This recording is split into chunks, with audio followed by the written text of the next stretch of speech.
My spine sighs with every step forward. A lower vertebrae speaks to me in familiar places between fear and exhilaration. Muscle tugged to stillness. I breathe deeply in acceptance of my embodied discomfort.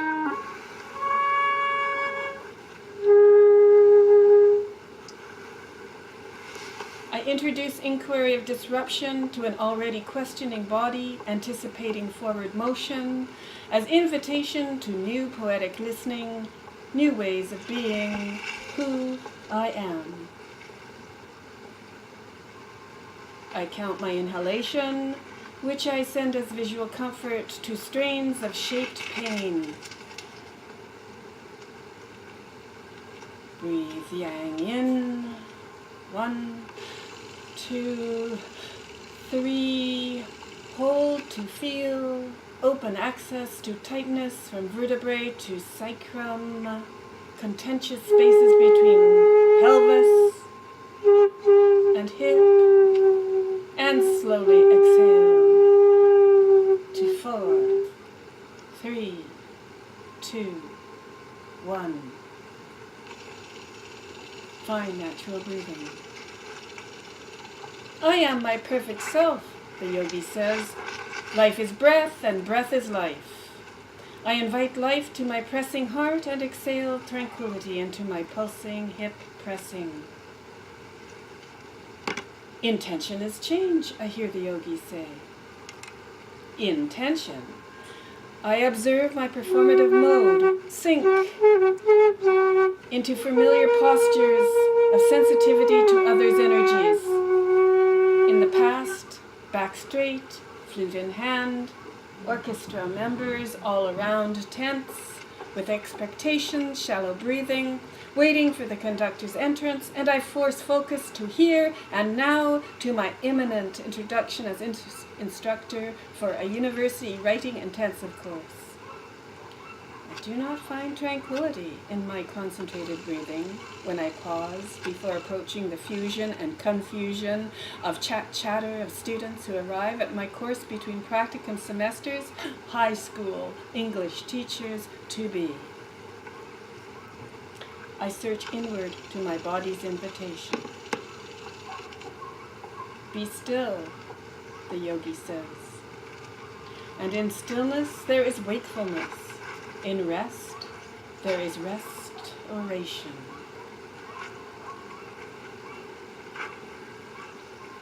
My vision approaches my students standing in groups with torsos bent forward, backs arched, legs tight straight, carrying their excited exchanges about their teaching practicum. I am awake to the pulse of this group of students, inhaling in and around, my ever-increasing heartbeat. Slow down. Meaningful inhalation. Seek deep listening within and without.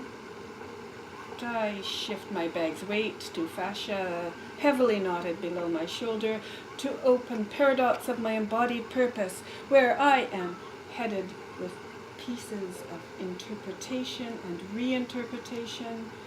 And for these students, I hear my yogi self.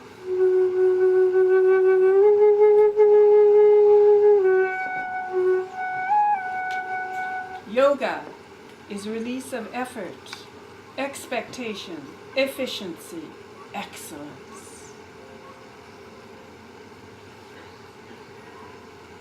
My focus is on my left nostril, and I feel warm air stroke my left nasal passage, fill my heart dome of energy, and I visualize calm behind my heart to the soft protection between vertebrae. I want to reform my fascia that could rest rigid, preventing flexibility and alignment to gentle step into rhythms of my musician's body and this pulsating community of energies.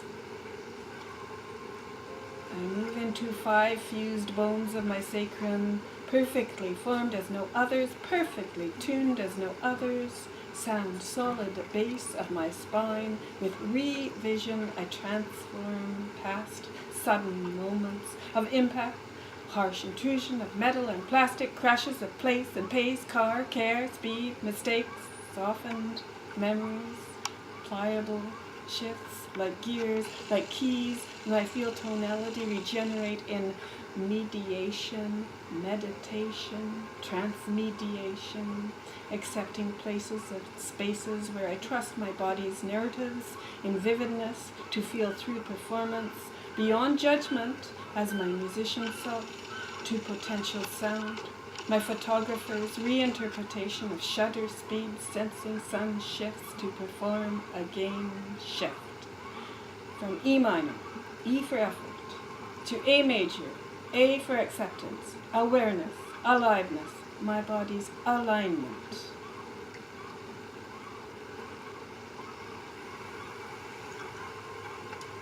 For my students, I offer acts of transmediation that Coles and Barrow describe as, quote, the power to allow them to look directly at one art form and try to capture its essence through the use of another. 2013. I think of a former student who approached me with defiant shyness, standing before me somewhat sideways. Her long brown hair concealed one of her eyes in such a tone that confused humility with disappointment, and I remember wondering how she could see me properly. When she told me she would miss some classes because she had conflicts between being a student and a professional photographer, I suddenly realized potential revisioning. The possible image was that of a tall student, vibrant photographer, hair tied back with eyes aware, open and ready to mediate her artistry and transmediate photography and narrative to embrace her passion through words. I responded without hesitation, include your photography in your writing assignments. And what I went on to explain by demonstration and guidance over the weeks was embrace your art in expanded concepts of literary inquiry, spilling over arts. Connect your imagery to flexible definitions of multiliteracy and descriptive, emotive language embodied in strong stance, and reinterpret your narrative processes, well observed, deeply felt, performed.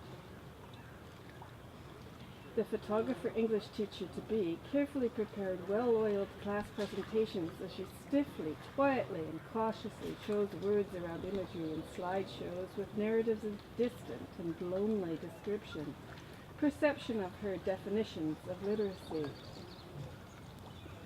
Her passion, like her presentation, required care and attention, a reaching through to words and feelings.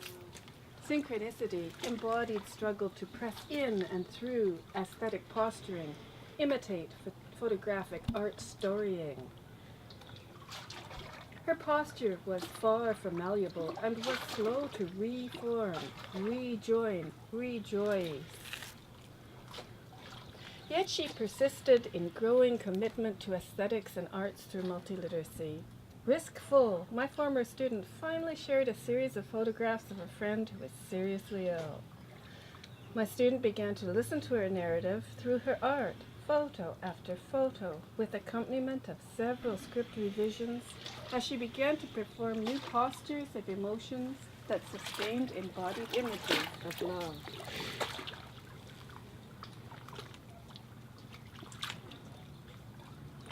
Like Lego, when he expresses his vigilance, quote, we are awash in a sea of textuality, where we try to tame the wildness of language, unquote, 2013. I seek commitment to awareness of the impact of our stories in and through arts by feeling enabled to affect how we tell our stories.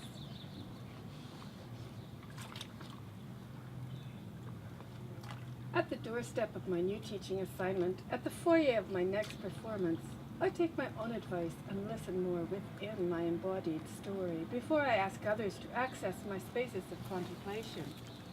I refocus my inhalation to deep chest pulse. I visualize light in my heart center and behind and follow the crackle of electric release down my spine to my chakra of creativity, of prana, and exhale, heart tempo with my intention to share, to commit to my belief that pedagogy embodies performance, and performance embodies and sustains pedagogy.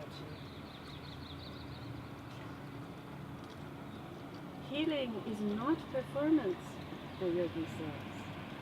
And I breathe between nodules that protect from chatter of my vertebrae, and I invite sharing in our communal source of breath, invite co-opening.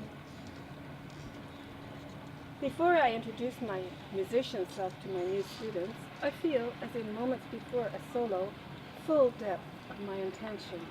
Neat pulse of my heart center to solid spine base, merge exhilaration from total orchestral ambience, and suddenly fearful I forget to count before my entrance, I panic and look for a cue.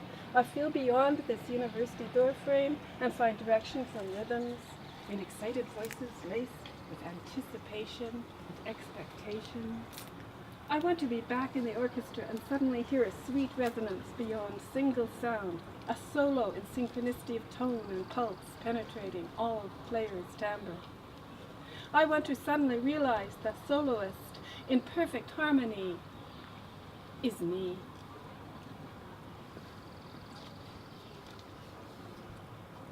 I am my perfect self, the yogi says. Life is breath, and breath is life.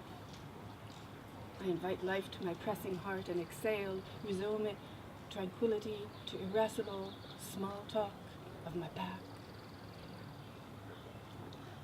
Intention is change, I hear the yogi say. I prepare in stillness and wait for a moment, a perfect way through discomfort in this new space, to reach beyond possibilities that teaching as performance includes audience synchronicity. I wait. Students glance at me and smile. I'm already smiling, sensing synchronicity. And I raise my eyebrows and feel the invisible string at the base of my neck that gently pulls my crown skyward, my shoulders lower, my spine straightens by itself. What is your body telling you today? Find your heart center, the yogi says. My back reveals a silent key change to F. F for fear. I feel the weight of my flute in my bag. How long can I sustain this pose, this lower vertebrae, this left leg stretched to its limit of fascia reforming, deep challenge to seek softness in near pain, perhaps deep pleasure? I listen for a balanced embodied way into sustainability, sustainable pedagogy, a lasting long breath in and slow release, as in the flute solo at the beginning of L'après-midi d'une femme. I hear Debussy.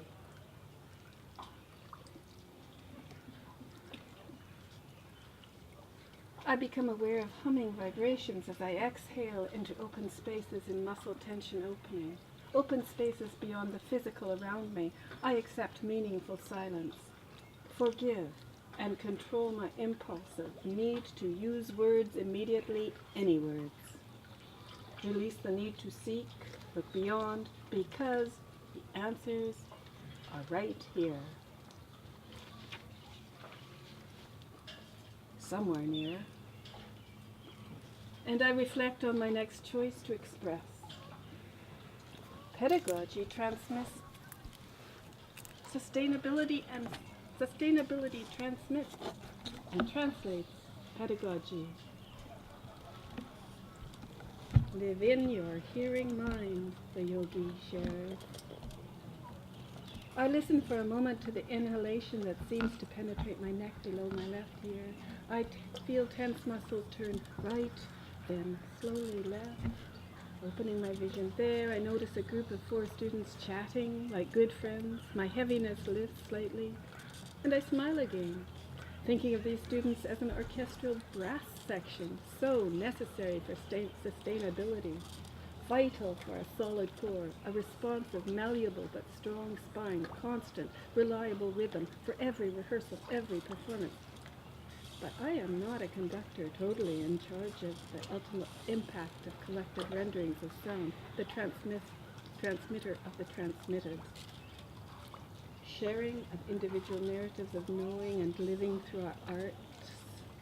I am only a member of this orchestra, as I was, as the first chair flutist, prepared for occasional solos, occasional synchronicity.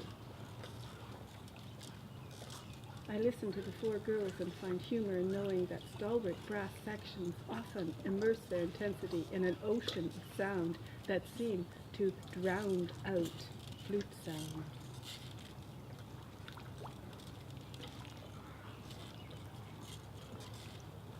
I sense my pelvis tilt forward to take over, but I press my core muscles in and up, my ribs relax, my lips relax. I prepare to perform, shoulders find peace.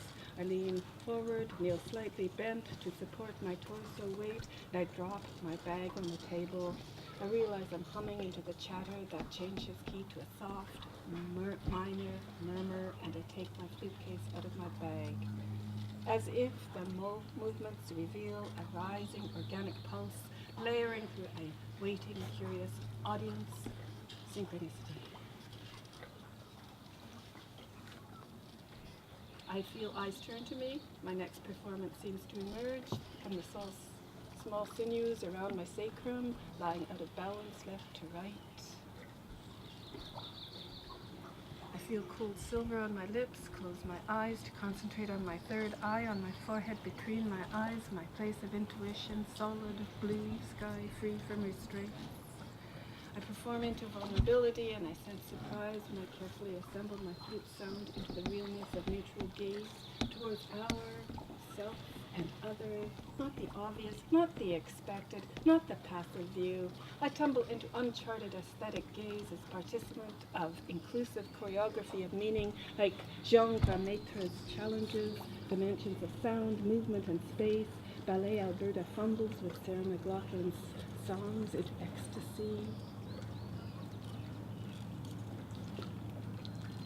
My performance invites classroom transformation into performative spaces, not unlike multi-site performances where dancer and researcher Carol Stock describes a blending of performer and audience as areas of intersection where, quote, the familiar is reimagined and re-imaged, unquote, 2011. As I play my flute with my class, my torso falls forward and I find parallel space down my back from earth to sky, and I sense and send tremulous elements through concrete to my welcoming feet. Slowly I release each vertebrae upon layers of inquiry lying peacefully on my lower spine, inviting synchronicity with the pulse, the vibration deep in the earth, imminent sound.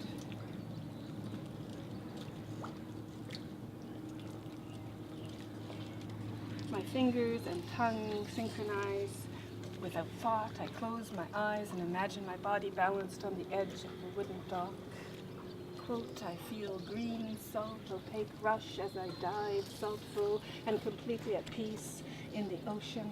Have I found my pace, my place of deep listening? Quote, 2009. I sit for minutes on edges of stretched possibilities like yin poses of discomfort, not pain. I allow healing and emerging clarity of expression in unique style or voice. Invite acceptance, stop seeking answers, create spaces of knowing, at least at first, in risk-taking and trust. I play, my arms full of tremors of anticipation, shared discomfort. Perhaps I sense reverberation of embarrassment, unpredictable introduction of instructor, musician, photographer, writer, in the taking on not just of our classroom, but our shared performance place, or our shared, quote, performance of place, unquote, K 2000, of exposing, revisiting, unaccepting the accepted, or unexpecting the expected. I play. I watch students respond to my vulnerable performance in stillness that awakens our venue, where pedagogy simmers in transient co-authored passages, sustained by imagery and sound. I play. In this venue, I offer gifts to students like Alice Munro's The Beggar Maid, where Munro intends to emerge into intercontextual performance spaces of words and feelings shared. 1978. I seek synchronicity not only with Monroe's intentions, but with a disclaimer for the cover-up of emotion, of truth that damages uncertain beauty, and as a result, we have no choice but to become open to interrogative venues, multi-site, metaphorically constructed, to expose the obvious, lay bare performance of raw emotion with our arts, expression of life experience.